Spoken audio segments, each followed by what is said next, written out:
We're live. Hello. Hi, Dr. Lori. How are you doing? It's Dr. Rock here. Hey, good. Good to see you again. Good to see you again. And we are back for another live stream. And just a reminder who we are. Yes. So welcome. This is we represent Mora Medical, and we're a group of physicians and PAs and an amazing support team who provide lifestyle medicine in group settings, occasionally one-on-ones, but primarily group settings, so we can build that community aspect, and we help you lose weight. We're really focusing on that. It seems to be, really what patients are looking for, and we're trying to meet the patient where they're at and providing everything that they need there. And then chronic disease reversal and improvement, right? Deprescribing medications. Of course, sometimes you need medications, but really focusing in on implementing lifestyle medicine pillars, better food, primarily whole food plant-based diet, exercise, sleep. Those three are huge, but that community aspect really will help with the consistency. But yeah, that's a big piece. We also accept insurance in states of Texas, Florida, California, Colorado, Ohio, and New York at the moment. And you can find us at mora.com, and please spread the word. Awesome. Yeah. Welcome, everyone. Got some streamers coming in. Feel free to ask questions. If you have any questions, both Dr. Lori and I are lifestyle medicine certified plant-based doctors. So if you have questions, feel free to ask. And otherwise, we always bring a little topic to talk about every week. This week, I thought we'd talk about, it came up in one of our circles yesterday. So at Mora, we have these weekly group sessions, and we call them circles. And I had a circle yesterday, and we were talking about goals and sort of setting goals. And I thought that'd be a fun thing to talk about with you today. How do you think about goals, Dr. Lori?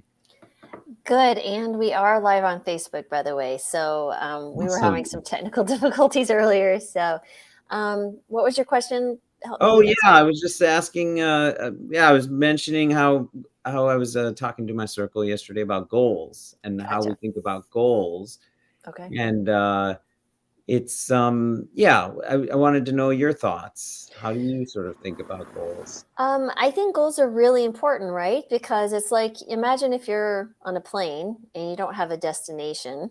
Well, Hmm.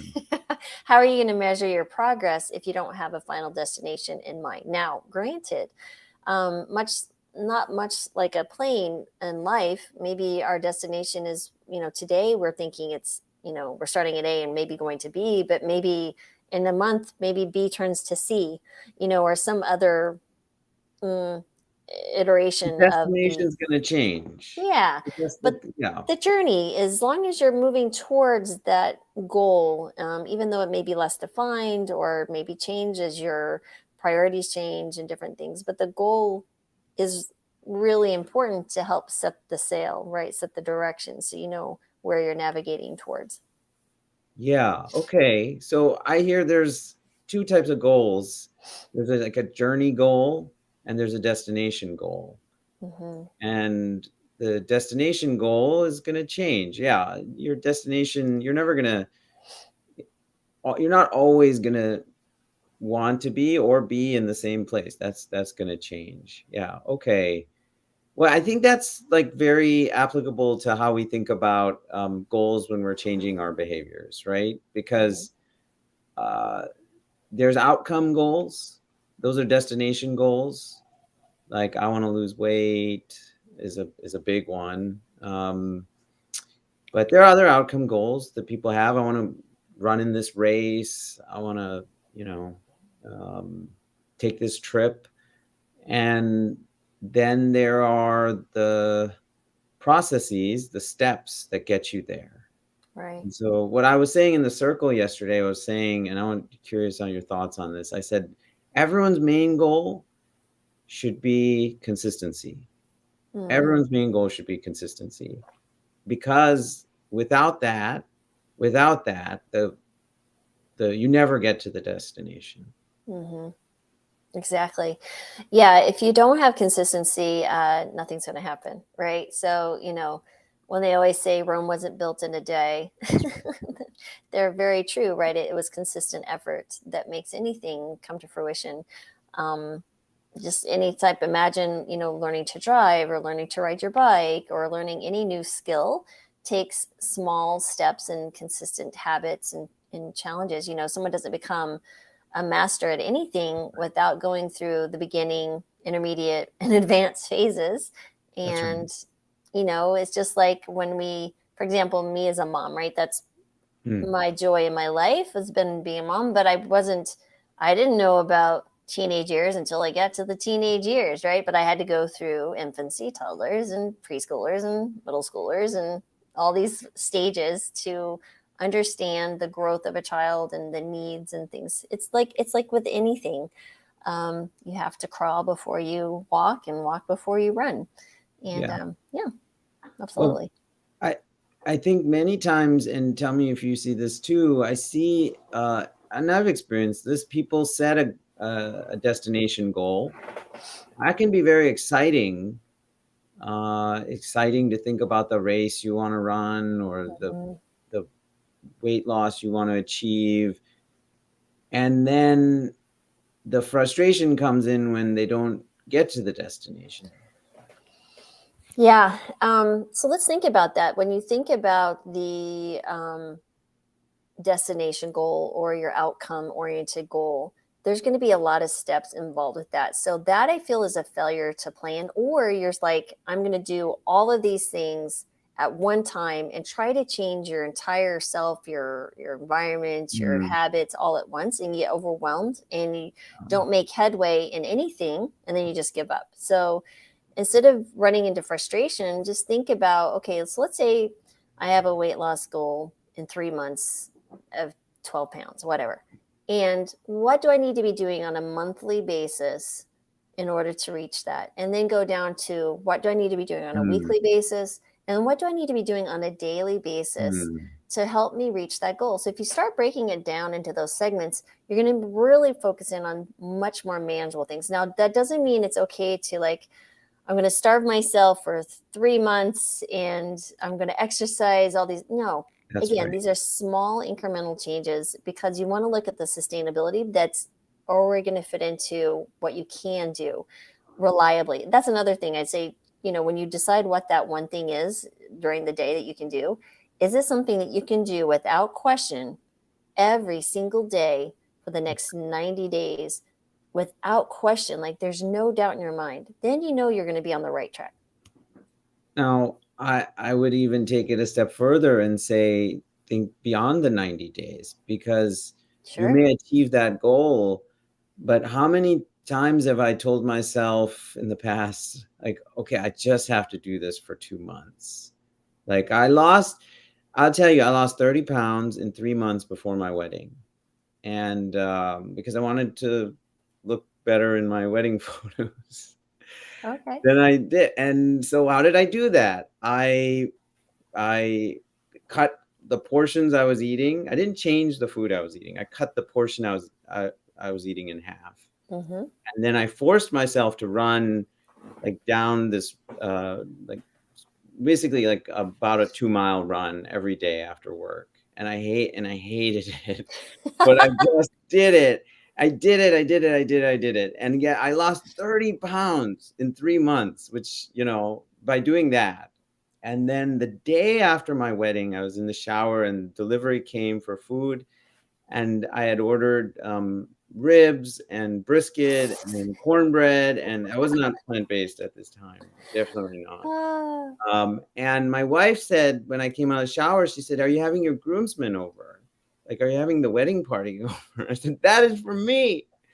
I have been good. I have been,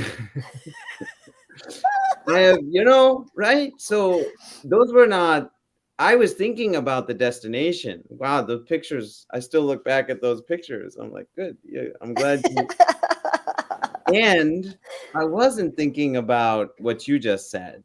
What right, is it something I can do every day? right.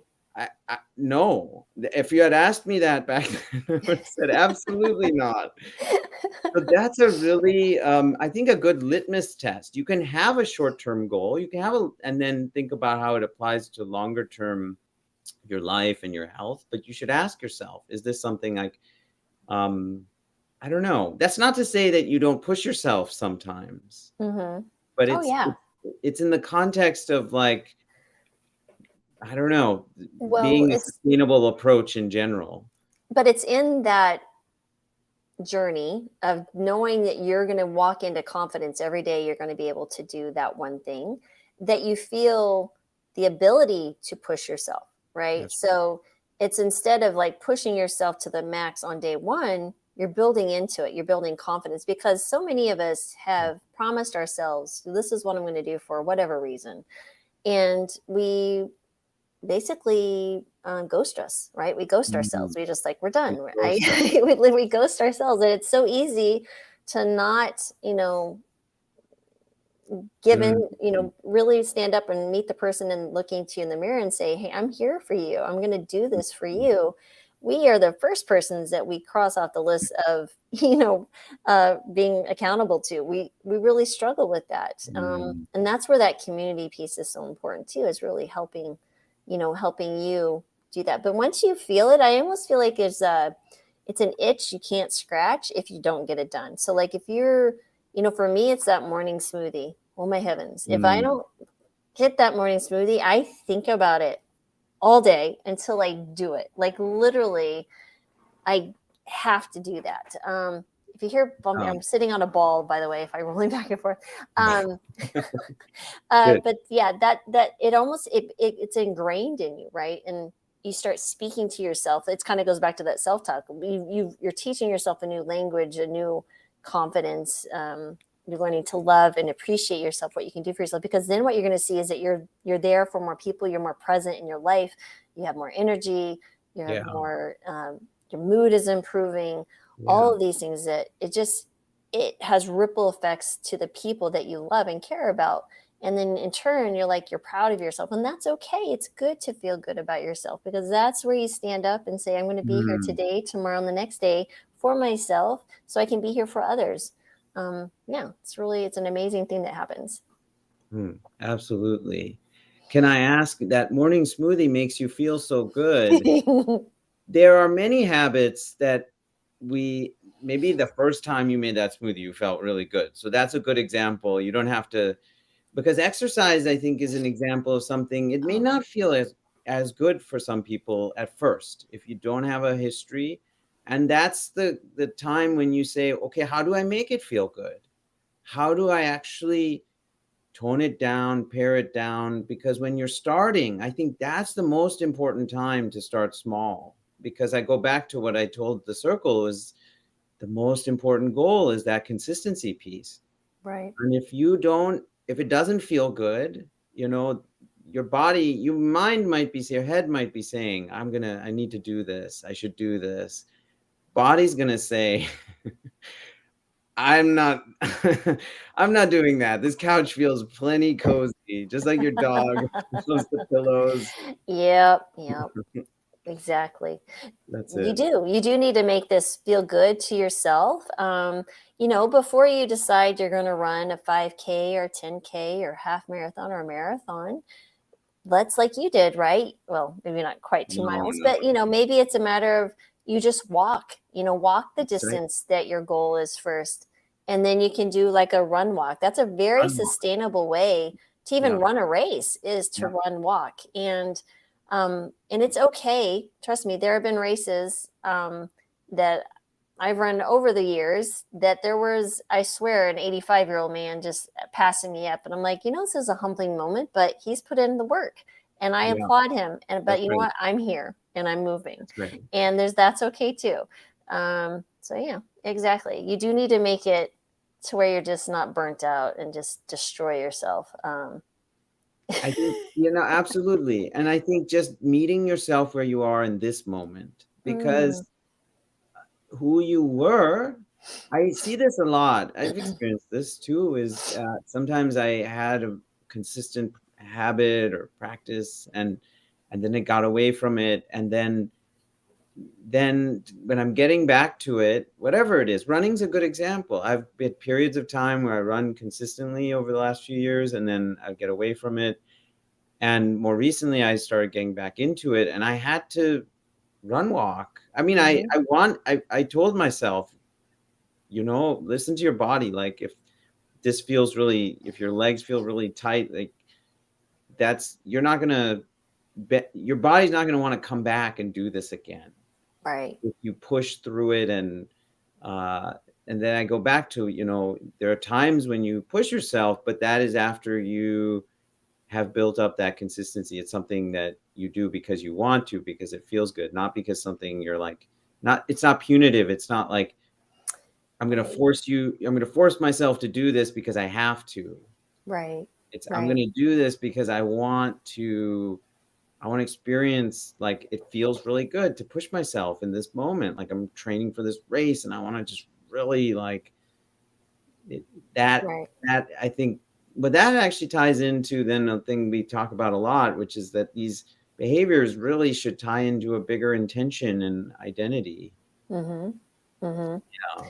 Yeah, no, I agree. So, the only time that I've ever had to force myself to physically move when I didn't necessarily like to is when I was in the military and doing like sit-ups. I hate doing sit-ups, and with a passion. It might have been born from my time in the Air Force, but yeah, it's really the bigger intention, right? So for me with running, like I am the same, right? I have waxing and waning, like when we moved to California and I had COVID and the house was imploding. Running was not the first thing on my plate. And, getting back into it and hitting 5 miles the other day for the first time in a while was like, this is fantastic. But I remembered the joy of that is remembering the intention for me was to feel free again. And that freedom, even at my age, I love the ability to be able to run because I know others my age can't, right? So that whole point of just being able to move my body in a way I see a toddler run, I want to be able to do. I want to be able to flex and move. I need to work on the flexibility piece, and do things that other humans half my age do without difficulty. So that is the intention, is to be youthful and feel good in my body and not be hindered by pain or discomfort because I've neglected myself. So that is my higher intention, is to walk into my elder years in a healthier state. So when you got back into running after COVID, after your home was a little better shape, that experience, you had to. Oh, there was walking, running going on. That's right.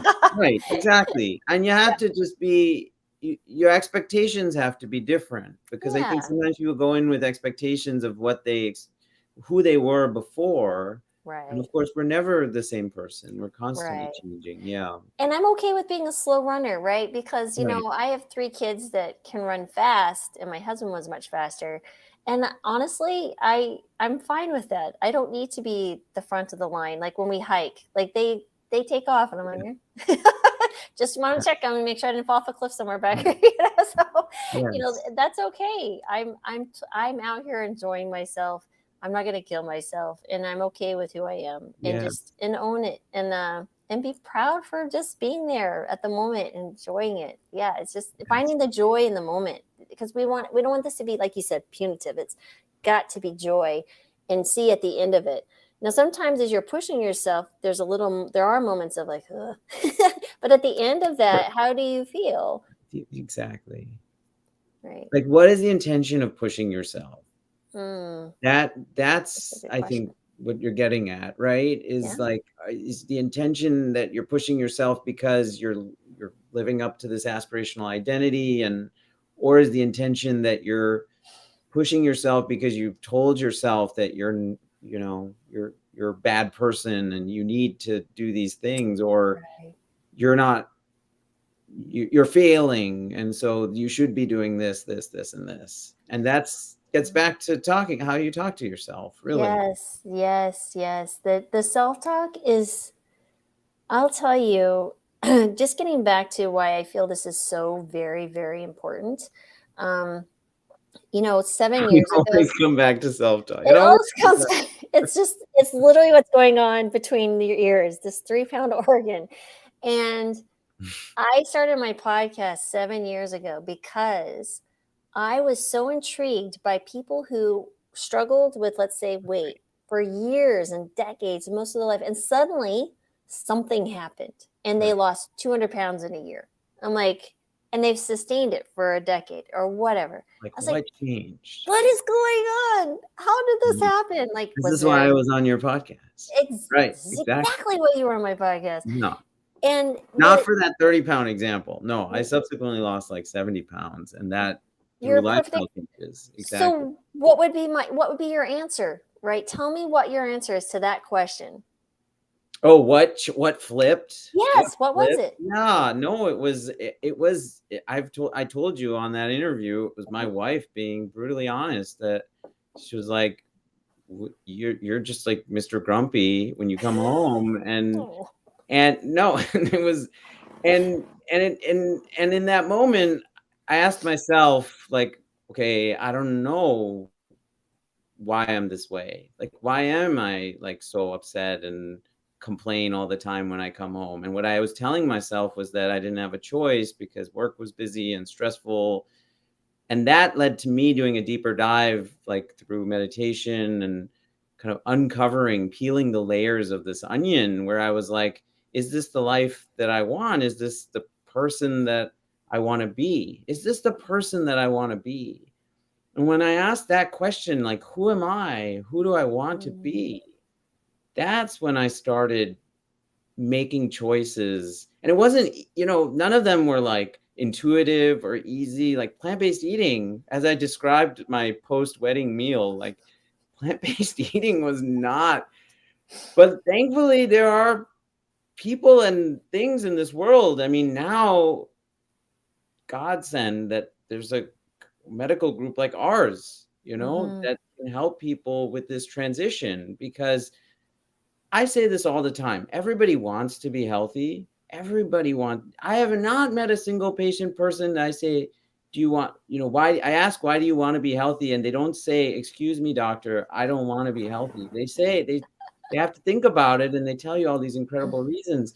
It's that how that is not clear to most people, or not even something that they're, maybe cognizant of. They don't think about why, that importance of being healthy, and then their daily choices, how the two are actually quite interlinked. mm, So that's what we do. We help people take stock of their daily habits and break those patterns, interrupt those patterns, and then make new patterns that lead to the life that you want to live.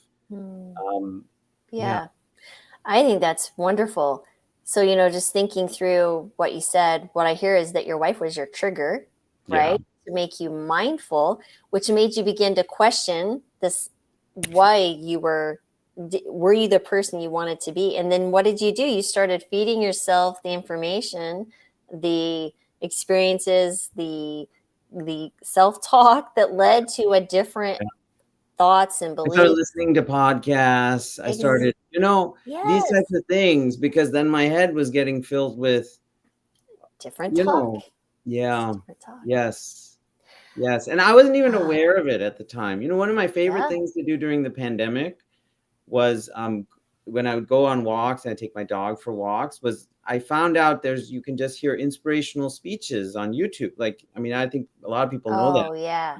Yeah. And then, because one day I was walking and some like Oprah Winfrey speech came up. And at the end of that walk, I was like, I feel so good. I feel so inspired, like, for what I can do in this world and what I can Oh, do in my life. I'm like, why don't I listen to that every day? yeah. Like, Yeah. yeah. Yeah. Oprah's Soulful Sundays, I think it's Mhm. on her podcast. I've done that too. There's something about being in nature and walking, and it's less enjoyable with my crazy dog because she likes to sniff and she's a 60-pound pool in every direction. That's right. But when she calms down for a second, and I can listen and focus, that walk becomes quite enjoyable. Like, I agree. It's just, there's something about being in nature, which we are a part of, whether we want to believe it or not. We are very much a part of nature. We try to set ourselves apart, and that we don't have an effect, or it has an effect on us, but it actually does. So, Yeah, I agree. I love inspirational discussions and talks, but it all goes back to what you're saying, telling yourself your mind is going to believe what you tell it. I mean, this is the way it is. Other than, you know, you can tell it that you are a horrible person and fail at everything. Guess what? Your brain's going to go, okay, you're a horrible person. You fail at everything. Or, Yeah. oh, I never can remember names. Yeah. Okay, your brain's going to say, well, good. I don't need to worry about that. I'm not going to remember the name because you told me you don't remember names. Right. And so Right. I, in Rocky knows, I interviewed Dr. Shad Helmstetter, who wrote Yes. What to Say When You Talk to Yourself. I interviewed him on Monday. It was so much fun. Oh my gosh. And that podcast will be coming out. So I really encourage you guys to check it out on the Health and Mora podcast, because we really go deep into, the self-talk and the science behind it, and some examples of what you can do. And in particular, using a Zap is really helpful. But, we're really trying to encourage people to think about, you can change your outcomes. You're getting back to your point just a moment ago, Hmm. is when people, you said you're helping them become mindful of those habits, and that they're not even aware. I think a lot of people don't even think they have a choice, that they're sick and that they have to stay sick. What do you Yeah. think about that? Oh, absolutely. No. And I was that person. I thought a lot of my choices weren't choice. When something finally gets ingrained as a habit, it's no longer actually a choice, I would say. Now it Exactly. is a choice whether or not you choose to sort of take stock of that and try to change it. Right. And at the point when it's an automatic behavior, those are behaviors we're not thinking about. But you're right. I think then people just sort of feel that's their stock in their situation, and they don't have control over it. It's really then comes down to like, this is not something I have control over. This is happening to me. Right. This is happening to me. That's a very good. Yeah, so they're almost like the victim of the circumstances. They don't have any choice in the matter. And we've normalized chronic disease, I think, in the United States.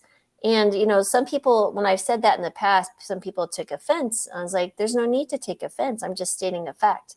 100 years ago, we didn't have the type 2 diabetes and the chronic disease that we have now, or the obesity epidemic.